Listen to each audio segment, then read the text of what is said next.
සාමාන්‍ය සෙරෙප්පු කුඩ පාලං ඒ දඬු හැරමිටි ඒ ඔක්කොම මම්මාවත් සක්මන් ඒ ඔක්කොම අයිති යාන වාහන පූජාවලට.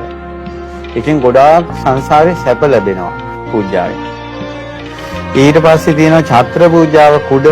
දැන් බලන්න අපේ ආනන්ද ස්වාමීන් වහන්සේ ඉස්සෙල්ලාම කරපු පින තමයි පදුමුත්තර බුදුරජාණන් වහන්සේ කාලේ බුදුරජාණන් වහන්සේ දැක්ක ගාම රත්තරන් කුඩයක් අල්ලලා තියෙනවා හිසට අවුවෙන් පීඩා නොවෙන්න.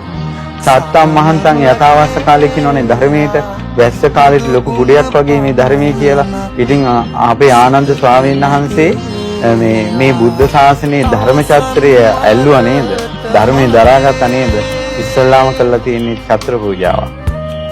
ඉතින් ඒ නිසා ඔය මුතු කුඩ පූජා ගැන ඡත්‍ර කියලා කියන්නේ. උපාහන දැන් ඡත්‍ර පූජා අනිසංස තමයි ධාමයේ පීඨ ලැබෙනවා කියන එක. කෙලෙස් වලින් තැවි තැවි ඉන්නේ. පසු තැවි තැවි ඉන්නේ කියන මේ පින්කමෙන්.